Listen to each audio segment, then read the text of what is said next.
Hey, everybody. Welcome back to The Gold Mine. We have another fantastic show for you today. We got Johnny joining us. We got Dan joining us. Can't wait to get their intro started. But before we get into it, while I am excited, y'all should be too. Hit the buttons, do all the things, like the show, subscribe to the channel, hit the notification bell, do all the good stuff, get your emails whenever we go live, which is, of course, on Wednesdays, The Gold Mine, and Fridays for The Collective. Now, if you have any thoughts, questions, comments by anything, or by all means, hit us up. Put them in the comment section here. We can engage those throughout the show, and we'll be good to go from there. Now, let's get some intros. Johnny, you're on top. I'm going to put you on first. Yep. 10 to 15 seconds. Who are you? Where you come from? All that good stuff. Hit us up. Okay. Name's Johnny Balfour. I'm Australian. Moved to Canada in 2006. Ex New South Wales Police and ex Australian military. And on top of that, I used to be a pro snowboarder and motocross rider. So I've kind of got my hands in everything. Bit of mountain biking, bit of everything. So not a whole lot. Just a couple things here and there. A little bit here and there. A little bit here and there. Dan, how about yourself? Yeah, g'day guys. I'm Dan. I'm a New Zealander. If you haven't picked it up from the accent, I'm ex-military. I was a medic for 6 years. I got out to chase a rather lackluster professional career in Muay Thai, MMA, and then I've been coaching ever since. So I help people pass special forces pipelines assessments or get into the military. And I'm just wrapping up my doctorate in clinical psychology as well. So I do some work on that front as well. Yeah. Bam. So yeah, again, not too many things, just a little bit here and there. Shaun, how's the mountains treating you right now? Just over here hanging out with underperformers. Performers, exactly. So we're going to be getting into fear today, and I have some general videos here that I want to touch on, and then I'll get your thoughts on it. So I'm going to put up the first one here, and we're going to dive right in. Here we go. Most people were actually afraid. When's the last time people faced actual fear, particularly physical danger, like anything where they could actually get hurt? Why should they experience it? Because I think that if you don't experience real fear from time to time, you don't experience real danger and other things, then your mind just sort of creates fears out of nothing. I mean, I see that, when I travel, when I'm in airports, I always hear people stressing the travel experience. Oh, what do we do with security? What do we do here? What if we miss the flight? And you're like, chill. You're you're in a climate controlled airport. There's food everywhere. There's abundance all around you. What if you show up 3 hours late? Who cares? How could you get so worked up about things that do not matter? And so I think that the more real experiences you have with real fear, real danger, things like that, the less likely you are to make mountains out of molehills, to worry about the stuff that doesn't matter. Bam. Johnny, I'm going to put you up first. Yeah. Thoughts on that? Couldn't said it better, actually. It's exactly what he said. I find that that nothing tends to bother me anymore. With all the experiences that we've had, and the fear in everything. We're even outside of my military and police stuff, but with snowboarding and mountain biking and motocross and everything, it's nothing really matters. In the long term of things, in the grand scheme of things, who cares? It's just going to pass. I know people who stress out over the dumbest things, and you're just why are you doing that to yourself? There's nothing you can do to change it. And like what that guy said, then he's, even people freaking out about air travel and getting through airports and stuff. I'm well, nothing's going to happen. That's not real fear. Real fear is like what he said, is where you can get very badly injured or worst case scenario, check out. But most people, a lot of people will never even actually experience that because they're too scared to even try it. That's a great point. Yeah. Dan, you got thoughts on this? Yeah, I got a few thoughts. There seems to be something about having a corporal just scream at you when you're a child that just inoculates you to stress in the future and fear. And then later on, being able to play with live bang sticks and explosives, that really brings home okay, I need to pay attention. The rest of life does kind of pale in comparison compared to fear. And honestly, a lot of what we do in clinical practice, in psychology practice for anxiety disorders, is where we're directly treating places in their lives where people have consistently avoided things that they feared for so long that it becomes a problem. And there's a few ways we would set up treatment for that, but one of the core parts is reintroducing exposure to the scared things, which is the treatment for a lot of anxiety disorders. Yeah, absolutely. Shaun, thoughts on this? Well, I think Dan nailed it there. It's actually an anxiety disorder that we're talking about, or an airport disorder, or I'm bored and I'm just going to focus on being anxious disorder in the airport. And so it's something that I've noted. And when I realized that this was what we were going to be talking about today, I thought I better just confirm my understanding of definitions here. So I did do a little bit of cheating this morning. I did a little bit of homework. I wrote it down on some pages, which I threw up on my Instagram story. So I'm just going to define what it means to me between fear and anxiety. Because how I saw it was a lot of society is living in fear. What they say in their mind, I'm living in fear. I'm scared of this. I'm scared of that. But they're not living in fear. They're living in anxiety. The word fear is being co-opted or being conflated into I'm bored. I'm in an airport and I'm going to start worrying, ruminating, focusing on things that aren't actually that important. And I'm going to then title it fear. I'm living in fear. So let's get to it. Fear is a response to an immediate, real, and identifiable threat. For example, encountering a wild animal. While in nature, let's call it a bear. That's called fear. Anxiety is often a chronic emotional state characterized by worrying about potential threats or future events. For example, worrying about encountering a wild animal in nature while sitting at home. And so to live in fear, I believe, is a misnomer.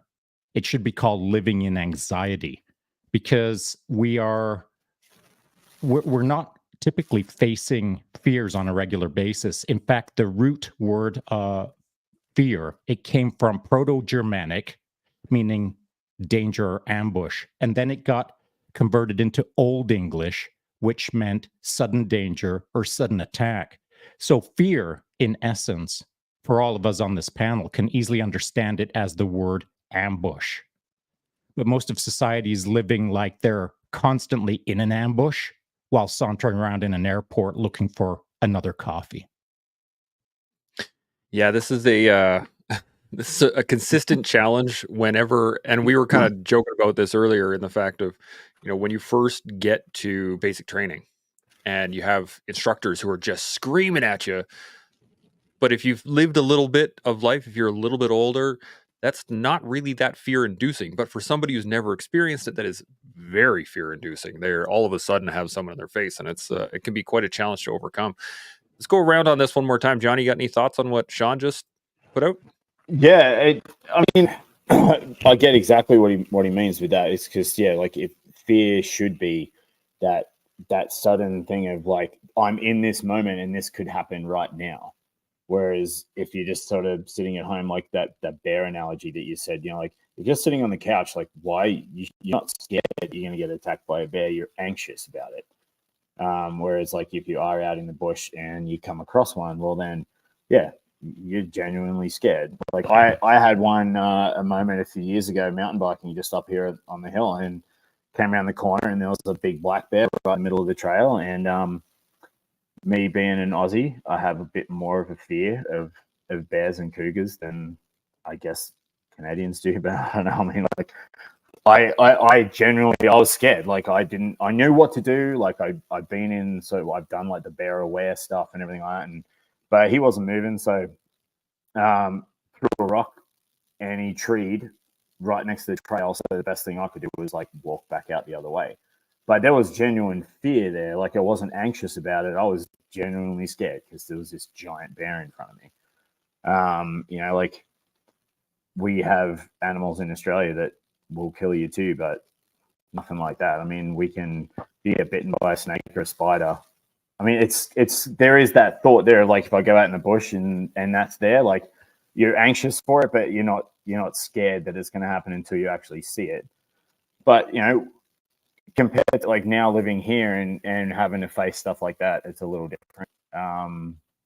And yeah, like I can probably going off on a tangent on animals right now, but I find that the whole thing of the fear should be more about being actually in the moment and being faced directly with it, not thinking about something that may happen or may not happen. Yeah, I really like where this is going. Dan, you got any other thoughts on this? Yeah, I love that definition, and I think we do face a deficiency of scary things in our lives, and that might be a good thing. Having your life threatened, I don't think is a great life plan to do regularly, but I think it does drive anxiety if we don't have enough fear in our lives, real fear, to contextualize the fact that my boss is having a growl at me is not actually a world-ending event. And there are structures in the brain that do kind of meter down that amygdala, prefrontal cortex that tells us, it's that self-talk that gives us that, okay, I'm there, and hippocampus that tells us this is a safe place and time, that need to be given experiences over and over again to be able to tell that amygdala to say, this is a safe place that you're in, and that's okay. But if you're freewheeling, that amygdala sort of just it just goes. It's always got its foot on the gas, and it needs other structures to tell it to calm down. So if we're not regularly facing some things that we're scared of, I can easily imagine how that would drive that anxiety to be more likely to come up for people across time, which is a different problem. Yeah, 100%. It's an interesting point. I was just I was outside with my son the other day, and we have rabbits all over the place where we live, and we were sitting outside. We were just kind of chatting, and he was having a bit of a meltdown, and that's why we were chatting about it. We were just kind of sitting down and trying to explore the feelings of it and so on and so forth. And as he calmed down, a hare came right up onto our yard about 10 to 15 feet away from us and just kind of hung out there and stared at us for a second. And as his regulatory system, as everything started to calm down, you could see the rabbit start to calm down. And I was explaining this to them as he was going, and then he wandered off and started eating right in front of us. And I was like, this is how calm you've become, is that rabbit would not eat if it was threatened in any way. It would never put its head down. It would never do what it's doing right now if you were ramped up. And I think this applies in life, is that when you look around and everybody's anxious, especially at the airport, that energy starts to build, and then other people start to get anxious because that person is anxious. And I think it becomes, there's like centers that kind of harbor that anxiety. What do you guys think? Shaun, I'm going to come to you on this one. What do you think? I think that we're all just a reflection of our life. And so how your son is in that moment is a reflection of what he's been doing for the last few years, and how you've managed that moment with him over the last few years. And if that's the first time that you've managed it, well, this is his first time understanding how it's done. And so maybe it's your 9 millionth time that you've done it. Well, maybe you didn't explain it to him very well prior, but yesterday you explained it to him well. And so we are a reflection of our life. And so as Johnny was mentioning the bear, I was thinking, when I moved from England, when we emigrated from England when I was 10, we moved to a mountain town that there was a ton of bears, and the garbage dump, it was pretty regular for us as kids. I'd grab my fishing rod or grab my 22 caliber rifle to go hunt rabbits. And on the way past the garbage dump, we'd stop at the garbage dump and throw rocks at the bears. I know it's not cool. I don't want anyone to do it today, but back in the 70s, that's what we did. We'd stand on a garbage tip and throw rocks at bears to try to get them to chase us.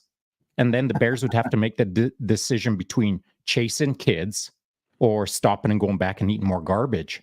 And so I like that fine line between getting chased and like there's consequences. That's kind of key to this whole fear thing, in my opinion. Consequences. And so if Johnny would have come up on that bear, and the bear would have looked at him, and instead of going up a tree, would have started chasing him down the mountain bike trail, his understanding of fear in those moments would be different than it is now. And so more and more bear evolutions that don't have consequences are opportunities for Johnny to more and more normalize the abnormal. But then there's that moment where the bear looks at him and says, "Not today, bro," and starts chasing him down the mountain bike trail. Now he's dealing with the normal that just became abnormal, and he's got to process the delta between those two things. So to my point, we're all a reflection of our life and how much we get exposed to fear, how much we live in anxiety, and how much we can take those two things and move through them appropriately. As Dan was saying, when the amygdala triggers and it starts firing off all of the normal biological sequences, heart rate increases, your pupils dilate, your hearing gets better, your taste gets better, your smell gets better, your muscles tense up, ready for that to spring into action. All of these, a number of things that happen. How you manage those moments and how you shut them down is very dependent on how many times you process through those things and are comfortable, not in anxiety, but are comfortable processing a direct fear moment and then moving through it. Finally, to Dan's maybe last point, I picked up on this. As we probably all know, the hypothalamus is responsible for taking that fight, flight, freeze moment and processing it after the fact. And by after the fact, I mean like instantaneously to some degree. The hypothalamus will, for lack of a better term, categorize and then formalize how you managed that moment, how you work through that process. And then your hypothalamus is going to hang on to that forever and a day. And that isn't going to adjust until you adjust it.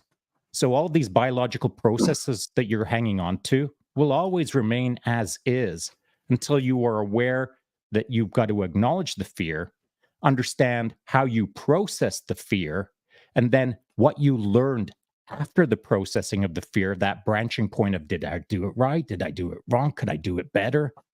That's what we're talking about now off of the hypothalamus, that memory-based, this is how I deal with fear. That's maybe what we should jump into at some point in this conversation. I actually have a video directly in line with what you're talking about right now, and we can definitely jump into it. Any thoughts on that before we jump into the video, though? Dan? Okay, let's jump right into it. Here we go. Being scared. Who said I'm not scared? But you took on a croc. And I was scared doing it. If you ain't scared of a croc biting you on the face, you ain't alive. Listen, kid, you can't get rid of fear. It's like Mother Nature. You can't beat her or outrun her, but you can get through it. You can find out what you're made of. Bam. And I think this goes right in line with what we're talking about. Dan, I'm going to come to you first on this one. What do you think? Yeah, I like that. I like that video.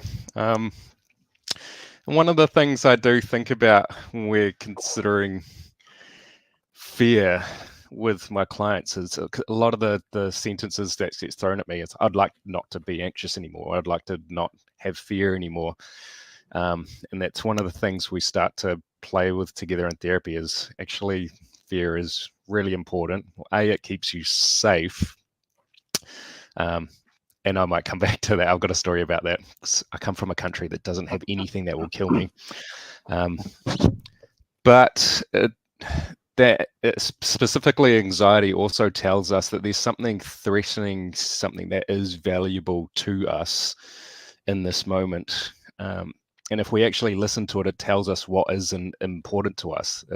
If we're anxious about how the conditions that our kids going to grow up in or what our partners are going through, that tells us that we really care about them and their health. And I don't think we should be switching that off per se. So my story about my fear is I'm from New Zealand. Like nothing here kills us. Like I go out in the field, I roll around in the dirt. Like there's nothing there other than the cold, and even then it's quite mild. But we did a exercise out in Townsville in Australia, and I had a big platoon. I was a platoon medic, and I had a big platoon of young infantrymen that are under my care, which was very anxiety provoking because we're several hours away from any hospitals, and we didn't have, we weren't motorized, so we were walking and had to call in transport. And I remember just having this repeated experience of like walking along a path. There's lots of geckos around, got used to things moving around in my periphery. Something moved underneath my foot. I didn't really respond to it. Then I looked down, there's filthy, great big brown snake there. I hate this country. And then just playing with some dirt one day and turned it over, and in my hand was a spider with a big, great big red stripe down the back, which, from my understanding, is the one of the more lethal kind of spiders. Just I hate this country. And then as the weeks went on and the exercise, my anxiety levels went up and up and up because I had no experiences in doing this, being out in the field with bugs that could kill me, which is that's Australia in a nutshell, right? Things that could kill me. That it's an interesting world to go down to for sure, in the fact that you could die in a heartbeat from anything. It's pretty crazy. Johnny, you got any thoughts on this? Yeah, just about his story there with the snakes and stuff. Obviously, like when I moved here, and even now, because I live in the mountains, we have cougars on our property, we got bears on the property, we got all these things, and they're big and they will hunt you. You know, like everyone talks about, oh, Australia has the worst animals ever. They can all kill you. And I'm like, yeah, but they're this big. Right? They're these spiders or a snake, and they don't chase you. Like, they don't actively hunt you. They're only going to like bite you if you disturb them. And you know, like nowadays too, and like as kids and stuff, we all get taught how to deal with what happens if we do get bitten by one or whatever, right? How to treat it and get to the hospital. Nowadays they've got a venom that anti-venom that works for everything, so you don't even have to tell them what kind of snake you were bitten by. And so I always laugh at my Canadian friends. I'm like, yeah, but you know, like at home, if we get bitten by a snake or a spider, we just go to the hospital, get a needle, and we're off we go. Whereas here, there's no needle going to grow my arm back after a bear bites the thing off, right? And so there's that thing, you know, like, but now that I've lived here for long enough, I'm not so, I mean, a cougar, sure, I'll stay, yeah, no thanks. But a bear, if it's far enough away, I'm not going to freak out about it now, like because I'm used to it now. So that's that sort of next thing about we're saying about like kind of live with the fear, and then the fear moves. And that's one thing that I've been sort of having to teach my son, who's now 11, but he's been snowboarding and mountain biking since he could almost walk. And obviously you have that fear of what happens if I crash my bike, or what happens if this happens, you know. And what I've been telling him is fear is it's what I call it's a movable wall. So like what scares some people won't scare someone else because they've moved that wall. So like when you were learning to ride a bicycle as a child, you were scared that you were going to fall over. So you had this wall of fear there. But once you started riding your bike, well, that wall moved because you're not scared of it anymore. So it keeps moving. So, and what I was really trying to tell Toby is there is so much stuff and experiences and fun that is on the other side of fear. You know, like, so people won't skydive because they're scared. So they're missing out on something which is awesome. But once you do it once, well, it's not scary anymore. So that fear is kind of moved. And watching him, my son mountain biking now, I mean, he's riding down trails that most adults won't even walk down, and he's riding a bike down them. But you can see that he is still scared of some things, but he knows that he can work through it. And then that fear will be moved. It won't go away. It'll just be moved. But the other thing, as I had to tell him too, is like, it can come back. It's not like a one-way wall. Like, you know, you could be doing anything and you move that wall and you're living in this little bubble now of what you think is relative safety, because that wall of fear is not there anymore. But then you hurt yourself in your little bubble of safety, and then that wall can come back again, and then you have to try and it's a lot harder to move that wall the second time. It's kind of what 100%. first time. Yeah, Yeah, it's a lot harder to move. the challenge I think also is the fact that because if the fear moves, the danger doesn't. Like the danger's still there. Yeah, exactly. The Right, danger's still there. Yeah, but the wall may move for sure. Sean, you got thoughts on this? Two thoughts. One is about bears in Canada versus kangaroos in Australia. And so, I've been around lots of bears, as I've already indicated. It's not uncommon. And it hasn't happened this year, which is kind of a little disappointing, to be honest. But it happened several times last year that I'd get a call from my wife saying, hey, I'm trapped by a bear. The dog and I are out for a walk. I'm trapped by a bear. It's blocking us from getting back to the house. Can you ride over and scare the bear away? So I ride over on my bike at warp factor 3, tree it, and then my wife comes home. And that happened 3-4 times last year, easily. And so it hasn't happened this year. It probably will. But my point is this, that we're used to that. It's not unusual. But when I headed over to Australia, I've been there twice now for 2 world championships. The first world championship, a 24-hour solo in Canberra, Australia. At some point at about 2 or 3 o'clock in the morning, I was ripping down a trail and just got a night light on. And that puts you in a cone of light. That it's not like you can see 360 degrees with your peripheral. You've got a cone of light and you're going warp factor 3 down a sketchy downhill section, and you're just basically trying to hang on. And at some point, as I was ripping down that trail, a whole bunch of kangaroos came up on me, and they were on my right flank and on my left flank, running along next to me. And I thought, wow, this is a bit much. And then they started crossing in front of me. And I had to make a decision. Like, do I tap my brakes? Do I stop and hang out with the kangaroos? Or do I just keep on hammering and, match their velocity and just do the fuzzy math and the physics and just try to evade or whatever? And so I just chose to keep on ripping down the trail, moving with the flow, hoping that they were going to work with me and I was going to work with them. But I got to say, it was an uncomfortable moment. I wasn't filled with anxiety, but I also wasn't filled with fear because I knew the consequences of my actions. If I hit a kangaroo, okay, I'd wipe out. Maybe I break a leg or break an arm or whatever. It's not like I haven't been broken before. So the consequences weren't terrible.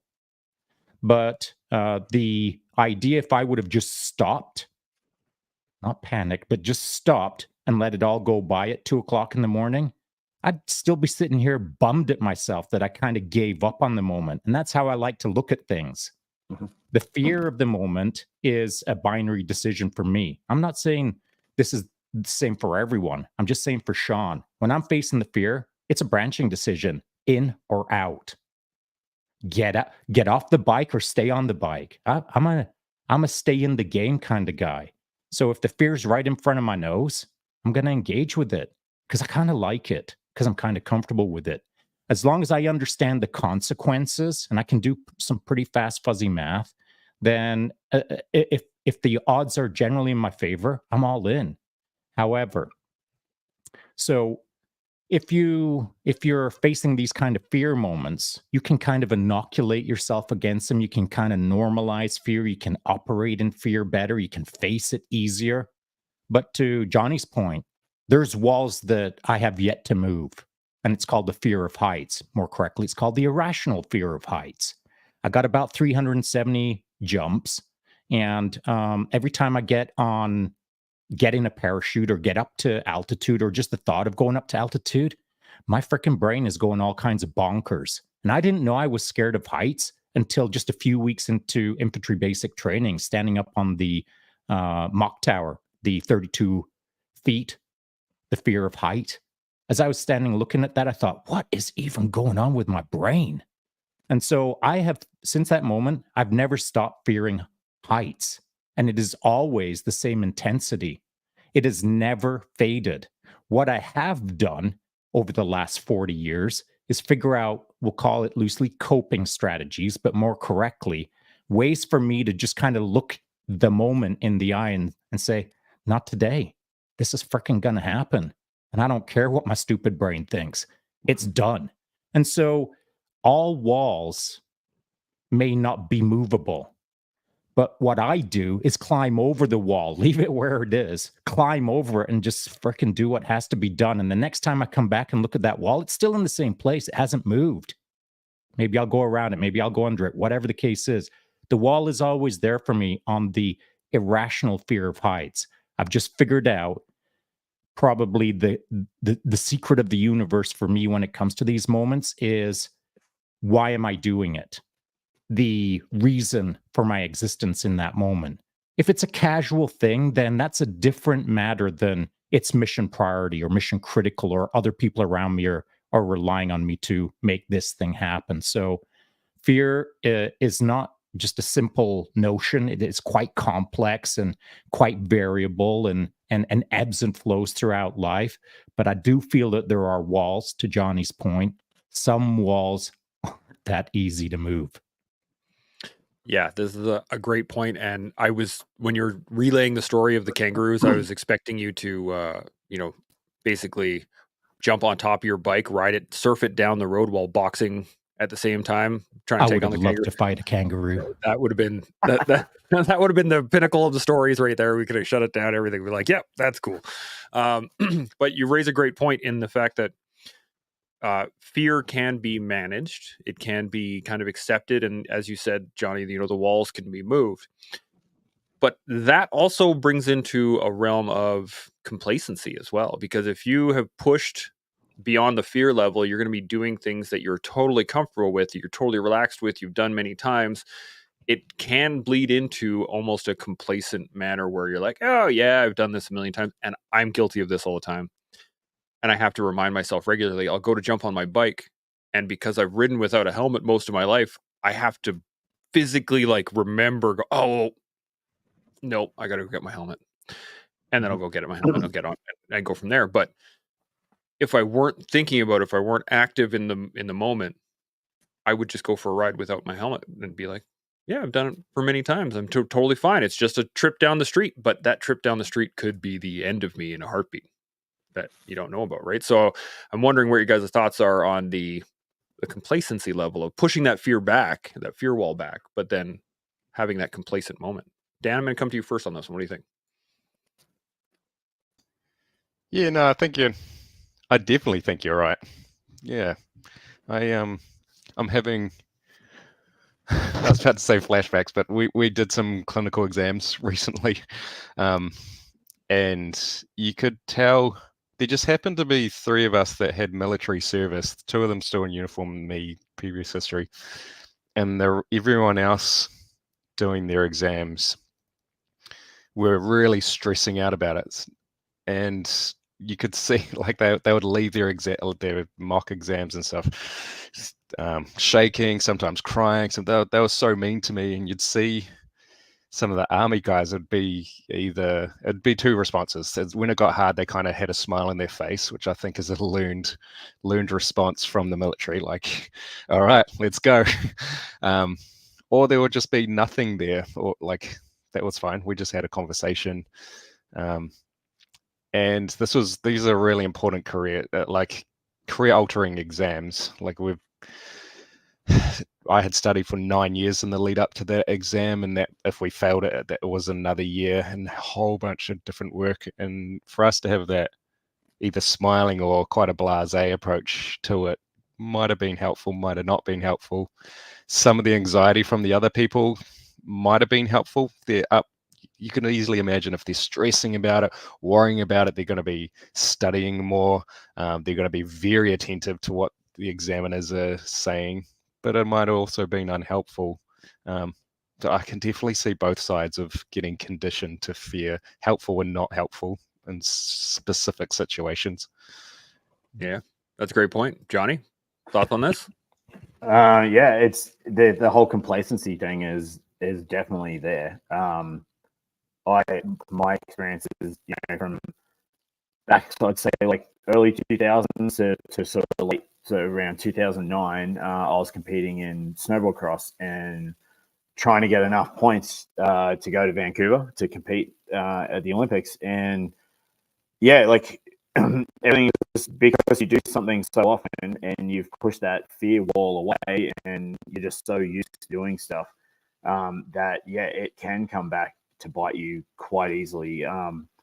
2009, I was at Red Mountain doing an event that I didn't even really need to do anymore, but it was just like I just wanted to go and compete with my friends. And it wasn't even wasn't a World Cup, wasn't anything like that. It was just a little sort of provincial round. In my head, a no consequence event. And I had one of the biggest crashes I've ever had in my life at it because I just wasn't really thinking about it. I crashed and shattered my humerus. Whoever named it, humerus never broke it before. And then from that, like obviously there was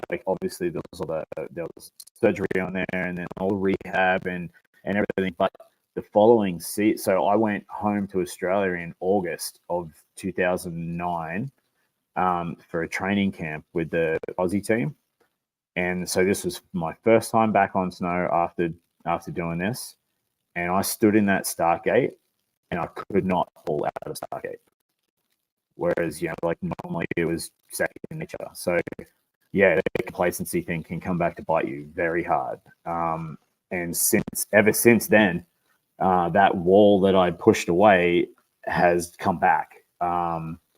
So, now if I go just to the terrain park or something up on the mountain here, and there's pretty decent sized jumps there, and I also have to admit that age is coming into it too.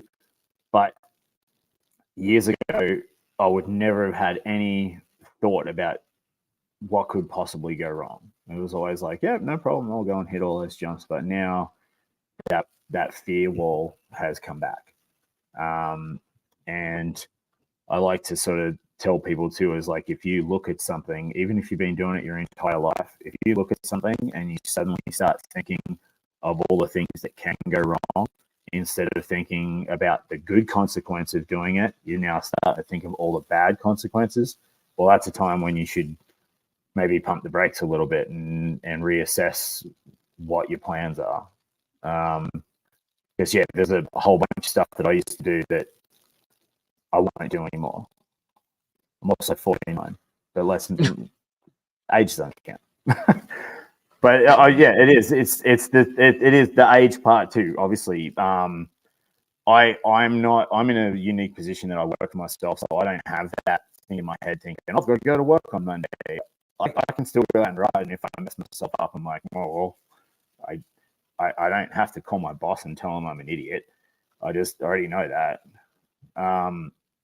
But the consequences of being complacent are very real, and a lot of people, I guess, don't really think about it much until it's too late. Yeah, that's 100% right. Shaun, thoughts on this? Just a quick one for Johnny. Maybe I misheard you, but did you say that you were out at Red Mountain when you had your wipeout? Yes. So for anyone who doesn't know, Red Mountain is right here in my town. It's about 5 minutes from our house. And Red Mountain is no joke. I mean, it's a massive mountain that doesn't sound that unfriendly, but it's unfriendly if you're on the wrong slope, unprepared to go down that slope. And I'm not saying that Johnny was unprepared. What I am saying is that he probably lost the edge that he needed to engage in the moment with some edge. And so that's not an indictment against Johnny. That's what we all do. We all have been in those moments where we've done something for so long and so well and so comfortably and so offloaded autonomously that when we're standing in the moment, we're sometimes not in the moment. And I've done it myself. And because I've done it myself, I took it upon myself as a coach back in the day to understand each athlete and what they require to prime themselves before they enter into a moment. Priming yourself it doesn't matter whether you have anxieties or fears or you're 6 foot tall or 3 foot tall. None of that stuff is important. Before you get into something that is gonna perhaps have you facing fear, you have to take the moment for what it is and prime your mind for it. By setting your mindset correctly, even in just a few seconds, well, now you're in the game. But I've been in the game where I haven't primed myself, and it's cost me the consequences of the moment. And so to Johnny, or his point, not specifically at Johnny, but to Johnny's point, the consequences of him not being primed for the moment was it's humorous that your humorous broke. And so that's a valuable lesson, one that no one should ever forget. The consequences are usually the exclamation mark that remind the hypothalamus that I better not do that again. But if you're not thinking of the follow-on improvements within your biological mechanisms, or if you're not thinking about how to do life better immediately after you do it wrong, well, you're not in a learning curve. And I'm pretty sure that next time Johnny's standing up on a big jump, he's primed. He's not like falling asleep at the wheel, as it were, that we all do from time to time. So the message I would like to put out, of course, is if you find yourself in a moment where you're starting to feel that, not anxiety, but that, oh my goodness, what's coming on right now? That fear, you've got to have a default mode. You've got to have a default pattern that you drop right into, that you're comfortable with. Call it a sequence of events, call it a process, call it this is the way I always manage a fear moment. But you have to have something that you can instantly default to. And I'm not talking about the autonomous mechanisms. I'm talking about you as a thinking person in your head with your mindset that you can rapidly default into, even though it's behind the autonomous system playing catch up. You've got to get your head in the game with the biological mechanisms in order to manage the moment appropriately. You know, I think maybe, Shaun, you and I have done these shows too many times because you seem to know exactly what video I'm going to do next and talk about the exact point that video is going to make. So I got another one that is dead in line with this, and I'm going to put it up here in a second. Any other thoughts before we jump into the next one, Johnny or Dan? Anything? No? Okay. Here we go. Let's jump into this. At some point, everything's going to go south on you. Everything's going to go south, and you're going to say, this is it. This is how I end. Now, you can either accept that, or you can get to work. That's all it is. You just begin. You do the math. You solve one problem, then you solve the next one, and then the next. And if you solve enough problems, you get to come home. That was a quick one, and the reason I wanted to put that up in this particular moment is I think this is a key to what Shaun said, is that if you have the program set up in your head that you need to get to work, whatever that work is in that moment, I think that allows you to get through the fear of, oh my God, this is just, everything's going wrong. Everything's just going wrong. What do you guys think? Johnny, I'm going to start with you. Yeah, like there is a process, and like in that video where he's saying, like you work at one problem and then the next and the next and the next, and I think that's just something that we've all been taught in our previous careers, that you don't take all of the problems and just mash them together, because that's really, you're not going to solve anything. You just need to break it down, and that can come to absolutely anything in life. Like if you're going to build a shed or something, like you don't start at the roof, all right? You start at the bottom and work your way through. And instead of just, you look at something and you're like, I could never do that. Well, you're looking at the end product. You're not breaking it down to the small steps. And if you do the small steps, you'll get to that end product and you'll be like, oh, look, maybe, hey, I can do that. So instead of freaking out and just not trying, breaking it down into smaller problems and solving the smaller problems will eventually solve the big problem. That's a great point. Dan, thoughts on this? Yeah, I'm reminded. I've been coaching for a while now, 12 years, and then specifically military special operations last 3-5 years. And my coaching practice has evolved across time, I'll say nicely. But one of the things that especially for special operations pipelines, there's quite understandably very difficult assessment processes that qualify whether you can go on to training or not. And I would put on my coaching hat and think of all the physiology systems that go into the specific demand, prepare someone for that. And I had a few guys fail that were very, very physically prepared, but what they tripped up on was the directing staff had changed in the moment what was demanded of them, or just they changed the plan, or they made the what was in front of them longer for no reason other than messing with them.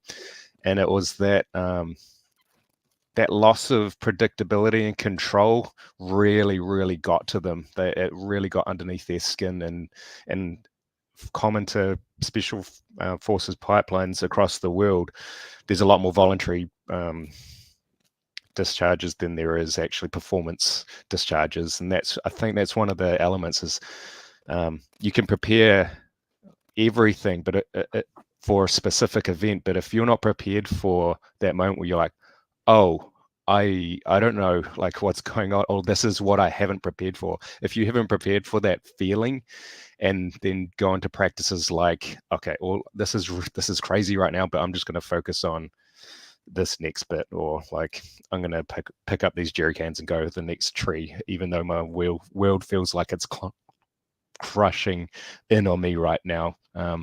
If you're not ready for that loss of predictability, if you don't know what that feels like and you haven't been through that, it can be really disconcerting.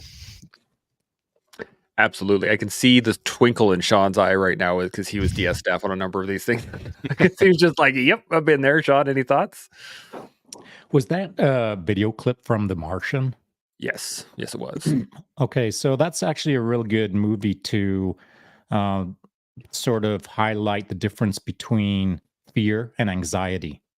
And so, you know, when Matt Damon was trapped on the planet for a while, he had lots of opportunity to get his anxious game on, and he was. I mean, throughout the movie, that was portrayed that he had some anxiety. Of course, it's understandable, but the movie also did a great job of demonstrating fear. So, you know, he had his potatoes growing and all of that good stuff, and then all of a sudden, wham! Things start shredding up, and he's trying to save his crop, and he's trying to do the thing. The planet is screaming through the hole in his tent and all of that good stuff. And so he's it's all up in his grill in that moment. And he's just freaking doing his best to manage the situation. And that is the difference between fear and anxiety. The instant problem in front of your nose that you have to deal with versus the multiple days or weeks or months or years trapped on Mars, just trying to grow your potatoes and hoping that the planet doesn't come screaming through your tent again when it tears again. And so I thought the movie portrayed how to deal with the instant carnage of a hostile planet versus the long burn rate of a hostile planet day after day. And so my wife and I, when we sat down and watched that, my wife is a professional engineer and she has an engineer-like mind. She was kind of not proclaiming, but casually stating that his approach to the problems in front of him, the immediate ones and the long-term ones, were very engineer-like, focusing on the immediate problem, chunking it out, dealing with one thing onto the next thing, using logic chains, etc. Not panicking, but relying on logic or science. And so the more diluted your thought process is towards emotional, irrational, illogical, sort of random guesses that I'm just going to do this, that's going to take you further away from the fear-based appropriate solution, which is slow down for a split second. As part of the fight, flight, or freeze component of when you face fear, it's believed that the freeze aspect is a biological issue that animals or humans have built into their physiology in order to just allow a liminal space or a momentary pause to have the biological mechanisms come into play appropriately, while all of the things in our brain bucket are sorting out what's the next best call. But there's a difference between that quickly randomly grabbing this is my response, I'm just going to go for it, versus an built on an overlayer or wrapped around a logical process of being used to facing fear, having a logical mechanism that you always apply in that moment that gives you some framework in the moment so that you're not just randomly grabbing solutions for the fear of the moment. And so I believe, The Martian, as an example, displayed a great logical engineering mind approach to these fear moments and then the anxiety burn long rate. I really enjoyed the movie. I have not read the book, but I'm going to have to read the book just to see how well that plays up to it. But one of the things I loved about it was specifically at one point after everything goes south, he has to sit down and literally do the math. I have this much food. I have this long before somebody's going to come get me. I have da da da da da. And to your point, Sean, of taking that time, because you could freak out and like, oh, I got to do this, and then there's these things, and there's a million blah blah blah blah blah. But being able to sit down in that moment, being afraid, being anxious, doing all those things, and going, okay, what do I need to do? X, Y, Z. What's the highest priority thing I need to do? And actually drafting it out rather than letting it all swirl in the mixture that is our head. So I'm wondering what your guys' say tips would be. What have you taught your coachees, the people that are asking you for help, that kind of stuff? Hey, I'm really afraid about this, or I'm very anxious. What would you tell that person to do? Johnny, I'm going to start with you. What do you think? Yeah, I'd basically just straight, like we said before, is like tell people to break it down into smaller problems. When I'm teaching like the snowboard cross kids up on the mountain, they're scared to drop in or whatever, and you say, well, just we can work on small sections at a time instead of looking at the entire course and thinking, oh, the whole thing is just so overwhelming. We'll work on start section, and then we'll move on to the next, and then on to the next, and then eventually at the end of the day, you can say, well, you've done all of them, let's put it all together. But it's funny when you mention about the anxiety and fear sort of things. It just sort of going back just a little bit here, but a thought popped up there is, have you guys ever been, since you guys have been out of the military and with all the training that we've done, have you guys ever been to a haunted house and seen the difference between of people who go to these, like, go to a haunted house to get scared, but they're, what Sean's saying about, they're anxious first because they're standing outside, they're waiting for their turn to go in, they're all anxious and worried about what's going to happen, and then they go in and then they get scared. But have you personally been into one? Because I went into one with my wife a few years ago, and she hated being in there with me because obviously, like, every person thinks differently. Like, guys who have been trained in certain things even more different. So I walk in there looking for the threat, and that's just ingrained in me now. Like, so when we open the door, I'm not sitting there like, oh, when am I going to get scared? I'm like looking, going, yeah, this dude just there. Or like, and you walk into the next class, someone's going to jump out just there, or something's going to happen there. My wife got so mad at me, she yelled at me in there and told me the no words were, stop being so tactical, and wanted me to leave. And the last part of the haunted house that we went into was a room that was painted entirely in black and white checkers, walls, roof, floor, everything. And they had a strobe light. And inside was a dude dressed and painted in black and white checkers. So he's just running around. And so I watched my friends go in first, and they go in and they just try and just walk through the room, right? Whereas, like, I walked in and just stopped exactly where I walked in the room, and you're looking around and you can see, what's going to happen. You can kind of see this person popping up every once in a while. And eventually, like, they got right up into my face, and instead of scaring me, I just said hello to him, and he was just like, what? Like, but that thing of being like the anxious and scared is, I think the haunted house is a pretty good way of seeing how people deal with it. They either push through it and go to the next room, or they do that fight or flight thing, and they bail out of there. And then like coming back to how you teach people to go through that is like, I think it's more of just doing it and getting used to it. Than saying like, it's really hard. You can't say to a kid, well, just drop in and just do the whole thing anyway. Like you do have to break things down into smaller portions to be able to get to the end picture. And the same thing happens, with the haunted house. Like there's rooms. It's not just one giant room. You work your way through. You do the first part, and then you're like, okay, that wasn't so bad. And then you go into the next one, and then the next one, and the next one. So I don't know. That's how I kind of look at it anyway. Is like, break things down to make the end result easier. I like it. If you're scared of something, turn it into a haunted house. I like it. That's a great analogy. Yeah. Dan, you got thoughts on this? Yeah, I went to a haunted house soon after my recruit course, so I would have been 18, full of testosterone, being taught to be a warfighter. And I think in one of the first rooms, I didn't see someone come up from the side, shout at me, and I turned and smacked him in the face. Just reflexively, like, I'm so sorry, man. I didn't mean to do that. But I have been since my service, and that was...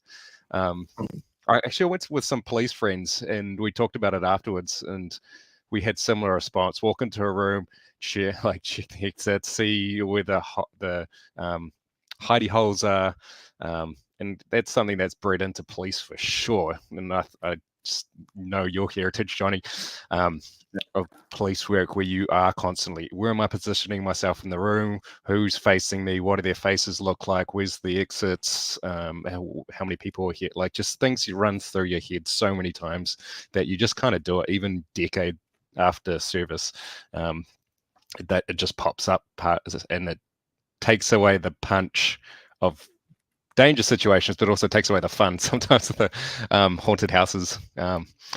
But to your question about coaching practices, I mean, it's kind of my job to think through this stuff quite hard, whether I'm preparing someone for military service or treating anxiety. I think one of the first things I will, in the back of my head, I'll think is this person, when they're worrying about something, when they're anxious, are they actively problem solving right now, or are they or is it going in an unhelpful direction? Is one of the first places I'll look and then teach them. Like, are you solving a problem right now? Is this a real problem you're dealing with? Like, I don't know, getting through. If you're socially anxious, is the problem getting through this mall right now? Or are you at home spinning out thinking about, what am I going to say if someone talks to me, or what, like, am I holding my face a little bit funny, or just like, what's the problem you solving? And are you going through the problem solving process right now, or are you just kind of spinning your wheels up here as a helpful heuristic that I think of, but also I teach people to help get out the other side of anxiety. The other thing that I do think about is this construct called psychological flexibility, which is, can you have unhelpful or scary thoughts, scary feelings? Can you make space for them and still redirect your attention to what is important in that situation? And that's the flip side of that, is when people try to avoid anxiety, or they have these thoughts and they get inside their heads and they get quite rigid in their thinking.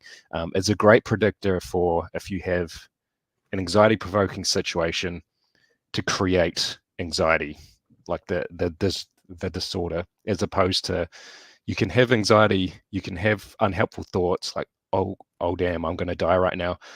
But if there's that psychological flexibility, you can have those things, and if you make space for them and don't suppress them, and just redirect your attention to what's actually helpful for the moment, we know that that skill is a great way to break that chain from anxiety provoking situation to anxiety disorder. And it's a concept that comes up in lots of different situations: physical performance, special forces, assessment, success. It's a concept that just comes over and over again, which I think the lesson there is, make space, anxiety is going to come up sometimes or not.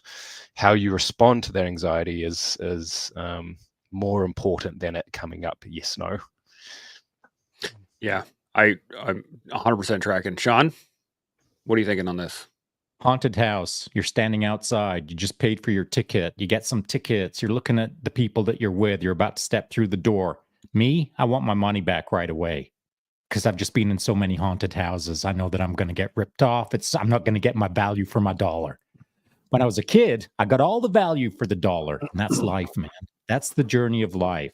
How many times you've been in how many haunted houses and how many times you've learned how to navigate it and then get through the other end and then think, that wasn't such a big deal. But when you're a kid, it's a big deal. Last time I was in a haunted house was when my kids were in high school and their class put on a haunted house in the school. And I remember walking through it and thinking, am I supposed to pretend to be scared? Should I have a bit of fun with this? Should I boogie them back a little bit? What should I do in those moments is what I was thinking. But by the time I'd gone through the end of it, there was no fear. There was no anxiety. I was kind of amused by the whole thing. Now, to my point. If you find yourself moving through a haunted house, and by the time you're at the end of it, it was such a non-factor that it didn't impact your emotions at all. Effectively, you're numb to the moment. Well, that's not healthy. I mean, you should feel something as you're going through the haunted house. If not, at the very least, the irritation of having to be there as kids are jumping out and trying to scare you. Something. You should feel something in that moment. You shouldn't assign yourself to, I'm such a badass that haunted houses don't scare me. If haunted houses don't scare you, that's an outcome of being through a lot of haunted houses. Don't assign in your head that you're so hardcore that your third time in a haunted house, you're going to pretend that it's not impacting you. So there's a narrative, a false narrative, and then there's reality, a false reality. And you're supposed to operate between those two states of the false reality of a haunted house and the false story that you're telling yourself about, I'm a badass or I'm scared or whatever the case is. You got to figure out those two things and operate somewhere, maybe in the middle, until you can figure out how to move through your 9 millionth haunted house and get to the end and want your money back. You don't know my mentality, bro. I can do whatever I want. No, this is a beautiful point. I think it's a great place to kind of round it off today, in the fact that we all have stories that we tell ourselves about our own fears, about our own anxieties, and so on and so forth. And the best way, at least that I've found, is to challenge the story. Is it true? Is it not? And if it is, okay, cool, you can manage that. If it's not, well, sweet, now you can move beyond it and you can carry on from there. So I think this is a really, really great conversation. Thank you guys so much, Johnny, Dan, Shaun. It's just been awesome. Any final thoughts? Anything still bubbling in the back of your brain? Anything left over? Dan, coming to you first. What do you think? Yeah, I had the bubbling in the back of my head. I'll try and keep this short. To be careful about, is someone not feeling fear because they're just been exposed to it too much or a lot, enough for it not to provoke a fear response? Or is this person so fearful that they're starting to dissociate from the situation, and that it's so scary and so overwhelming that very different parts of the nervous system are getting activated and they step back.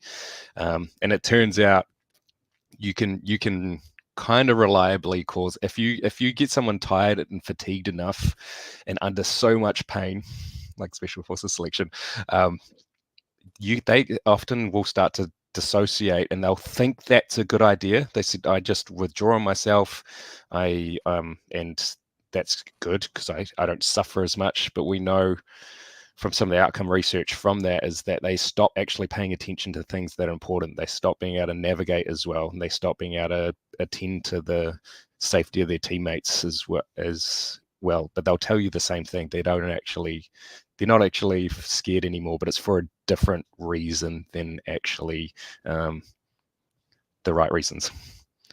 That is a beautiful point. That I can't believe we didn't get into that earlier, but yeah, that's a great idea.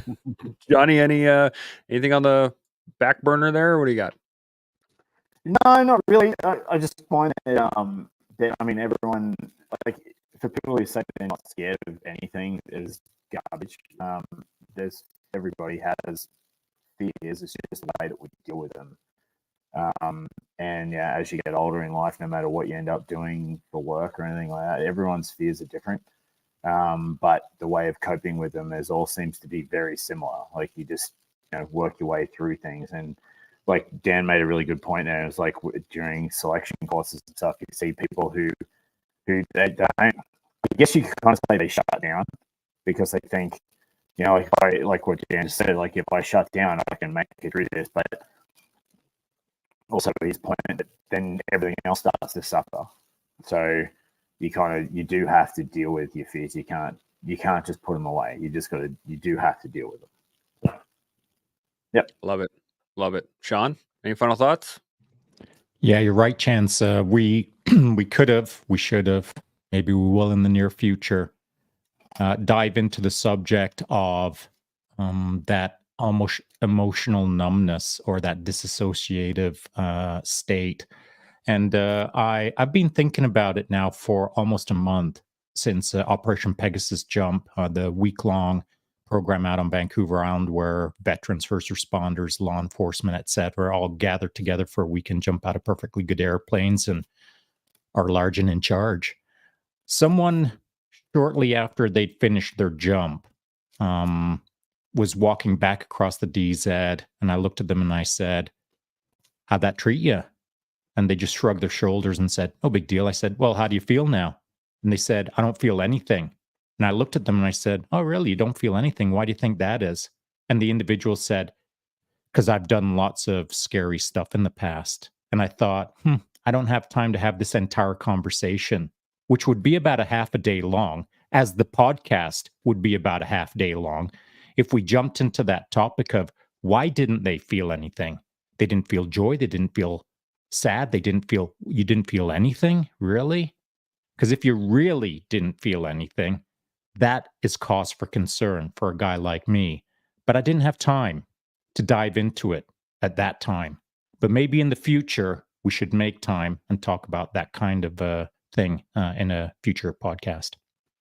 I am down. We can set it up for a collective so we have some more time and have a bit more depth in terms of what we can get into. And I think this is a great point. I think a lot of people out there have, for lack of a better term, dissociated from their lives based around fear or anxiety or all of the things that are going on in the world right now that they can't control, that they've just kind of checked out from their own life. And it's not a great place to be. So I'm looking forward to this. Now, one of the things I forgot to do, I was so into the conversation, I completely forgot about this, but we had some people jump in here. Satch in Motion. Good morning, team. Good to see you, Satch. The Disruptors, BC and Ski. Good to see you, brothers. Always good to have you around. We're going to have to get you guys back on the show very soon. John Minori, thank you for a good show, lads. Good to see you, John.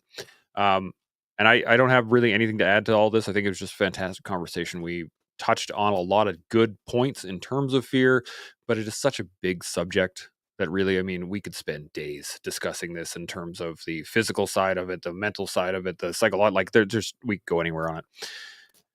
But I'll wrap it up with, again, continue, even with your fears, continue to learn, build, and grow. We'll see y'all next week. Chimo.